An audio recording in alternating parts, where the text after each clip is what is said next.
सो हमने अपनी last class में एग्जाम्पल 2.32 कंप्लीट कर ली थी। होपफुली आपको उसका एक एक पार्ट अच्छे से समझ आया होगा। वो रिजल्ट्स आपके लिए बहुत ज़्यादा इंपॉर्टेंट है, ठीक है। आज हम करेंगे एग्जाम्पल 2.33। एग्जाम्पल 2.33 देखेंगे क्या बोल रही है हमें। From a sample of n observations, n observation में से हमने सैम्पल लिया, मतलब from a sample of n observation का सैम्पल लिया हमने। The arithmetic mean and variance are calculated. फिर अर्थमेटिक मीन और वेरियंस को कैलकुलेट करना है। मीन्स आपको दो चीज़ें इसमें कैलकुलेट करनी है। It is found that one of the values x1 is in error and should be replaced by x1 dash.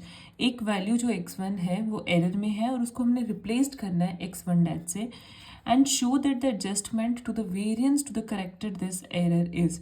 हमें एडजस्टमेंट करके बतानी है कि हमने वेरियंस को to the correct this error, error मतलब वेरियंस निकालना है एरर को करेक्ट करते हुए। दैट इज क्या वैल्यू प्रूव करनी है हमें, 1/n x1 dash minus x1 into x1 dash plus x1 minus x1 dash minus x1 plus twice of t upon n, where t is the total of the original results.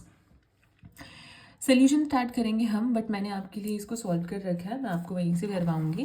देखो सबसे पहले हमने क्या किया, we have to prove, हमें prove क्या करना है यहाँ पे, this term 1/n x1 dash minus x1 dash plus x1 minus x1 dash minus x1 plus twice of t upon n, where t is the total of the original. t आपकी value है जो आपके original results के total values आ रही है, ठीक है। तो सबसे पहले हम क्या लेंगे, अपनी एन ऑब्जर्वेशंस को लेट कर लेंगे। Let x1 x2 so on to xn, आपके पास एन ऑब्जर्वेशन आ जाएंगी। उसके बाद सिग्मा स्केयर की वैल्यू होती है 1/n summation of i goes to 1 to n xi का स्केयर माइनस x बार का स्केयर, ठीक है। 1/n को वैसे ही रखेंगे। अगर summation of i goes to 1 to n xi के स्केयर को हम ओपन करेंगे, वो आ जाएगा 1/n x1 का स्केयर प्लस x2 का square so on to xn का स्केयर माइनस टी स्केयर और एन स्केयर आ जाएगा, ठीक है। Now let sigma one square with the corrected variance, sigma one square हमारे पास करेक्टेड वेरियंस आ जाएगा। इफ़ अगर कोई भी रॉन्ग ऑब्जर्वेशन x1 को हम रिप्लेस करते हैं by the corrected value of x1 dash से, then sigma one square is equal to किसके इक्वल आ जाएगा, 1/n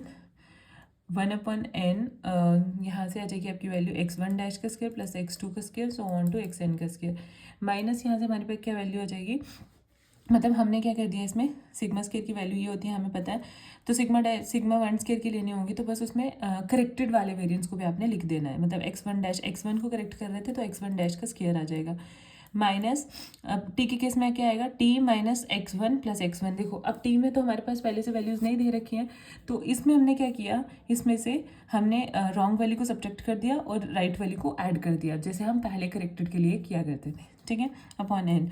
अब ये दो वैल्यू आ गई, एक आ गई सिग्मा स्केयर की, एक आ गई सिग्मा वन स्केयर की हमारे पास, ठीक है। अब इनको क्या करेंगे, सब्ट्रैक्ट करेंगे, कुछ नहीं ईजिली सब्ट्रैक्ट करेंगे। ये आपके पास सिग्मा वन स्केयर की वैल्यू थी, ये आपके पास सिग्मा स्केयर की वैल्यू थी, दोनों को सब्ट्रैक्ट कर रहे हैं। देखो अब आराम से देखना है यहाँ पे हमने क्या क्या कर रहा हुआ है। हमने सबसे पहले क्या किया, देखो दोनों वैल्यूज़ को लिखा, यहाँ पे है 1/n x1 डैश का स्केयर। अब x1 डैश स्केयर कहीं और बिल्कुल भी नहीं है, मतलब जहाँ से 1/n और x1 डैश, देखो x2 स्केयर अपॉन n, तो यहाँ पे भी आएगा, यहाँ पे प्लस का, यहाँ पे भी आएगा x2 स्केयर अपॉन n, ठीक है। ये दोनों वैल्यू कैंसिल हो जाएंगी। So on to xn square को अगर देखें अपॉन n, और तो ये माइनस का xn स्केयर अपॉन n, तो ये कैंसिल हो जाएंगे। हमारे पास सिर्फ कौन कौन सी टर्म बचेगी, 1/n x1 डैश का स्केयर माइनस 1/n x1 का स्केयर, तो 1/n कॉमन ले लिया, x1 dash square minus x1 square, यहाँ तक क्लियर। अब देखेंगे ये वाली वैल्यू, सबसे पहले तो 1/n स्केयर n स्केयर दोनों में कॉमन आ रहा है, तो हमने 1/n स्केयर यहाँ दोनों से कॉमन ले लिया। अब हमारे पास बचा t minus x1 plus x1 dash का स्केयर माइनस टी स्केयर, तो हमने लिख लिया। इसमें माइनस क्यों आया, क्योंकि ये माइनस इन दोनों के साथ है, ठीक है। सॉरी इधर ब्रैकेट लगा देना ऐसे, ये माइनस दोनों का था, ठीक है। उसके बाद ये वैल्यू यहाँ तक क्लियर हुआ इक्वेशन फर्स्ट तक। नाउ टेक, अब हमने क्या लिया, इस वैल्यू को सॉल्व करने के लिए सबसे पहले इस वैल्यू को उठाया। ये वैल्यू है t minus x1 plus x1 dash का whole square which is equal to t plus, अब देखो ये है x1 dash plus, sorry x1 dash minus x1 लिख सकते हैं इसको, यहाँ पे ये माइनस x1 का है तो हमने माइनस x1 के साथ ही रखा, यहाँ पे प्लस कर दिया, ठीक है। यहाँ पे प्लस ही आएगा, प्लस ये वैल्यू ये माइनस की इसलिए माइनस लिखा गया है, ठीक है। तो हमने a और b अलग अलग दो टर्म्स बना दी, तो यहाँ से आ जाएगा a प्लस बी का whole square which is a square plus ये आ गई b की b square plus twice of a b, twice of t into b की वैल्यू आ गई x1 डैश माइनस x1, ठीक है। तो a प्लस बी का फॉर्मूला क्या होता है मैंने वो भी आपको बता दिया यहाँ पे। Then now substitute in equation first we get, हम इसको इक्वेशन फर्स्ट में सब्स्टिट्यूट करेंगे, हमें क्या मिलेगा, इक्वेशन फर्स्ट कौन सी आपके पास, ये वाली, दिस इज, ठीक है। इक्वेशन फर्स्ट में सब्स्टिट्यूट करेंगे, क्या मिलेगा, 1/n x1 डैश का स्क्वायर माइनस x1 का स्क्वायर माइनस 1/n स्क्वायर। देखो इसकी जगह आपने ये वैल्यू डालनी है, इस वैल्यू की जगह हमने ये वैल्यू डाल दी, t square plus x1 dash minus x1 का square plus 2t x1 dash minus x1 minus ये वाला टी स्क्वायर हमारे पास कैंसिल हो जाएंगी वैल्यूज, ठीक है। तो 1/n x1 dash plus x1 आ जाएगा into x1 dash minus x1 आ जाएगा। देखो कैसे, क्योंकि ये ए स्क्वायर माइनस बी स्क्वायर का फॉर्मूला है, यहाँ मैंने आइडेंटिटीज लिख रखी हैं, ये जो ऐसे होते हैं ना, a square minus b square, इसका फॉर्मूला होता है a plus b into a minus b. तो a square plus b minus b square किसके इक्वल आ गया, a plus b a minus b, minus 1/n square वैसे ही रखा। यहाँ पे आपके पास है x1 डैश माइनस x1 का स्क्वायर, तो इसको मैं दो पार्ट्स में लिख सकती हूँ, x1 dash minus x1 dash minus x1 plus twice of T को वैसे ही रखा, x1 डैश माइनस x1, यहाँ पे आपके पास वैल्यू आ गई। अब देखो इन सब में कॉमन क्या आ रहा है, मुझे तो x1 डैश माइनस x1 सब में कॉमन दिख रहा है, तो हमने क्या किया, 1/n x1 dash minus x1 सब में से कॉमन ले लिया।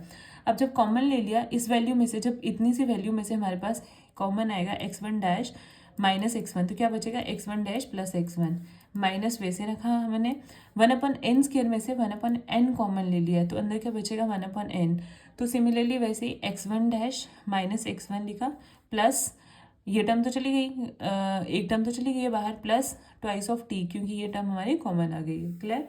तो यहाँ से हमारे पास आ जाएगी value 1/n x1 dash minus x1 dash plus x1 minus, यहाँ से देखो इसको ओपन करो, हमारे पास क्या आएगा ओपन करके, x1 dash minus x1 plus twice of T, n सब का तो एन लिख दिया यहाँ पे। और यही चीज़ अगर आप अपने देखो कि आपने प्रूफ क्या करना था, हमें यही चीज़ प्रूफ करनी थी कि ये वैल्यू इसके इक्वल आती है। तो इसी के साथ हमने अपनी एग्जाम्पल 2.33 भी कंप्लीट कर ली, ठीक है।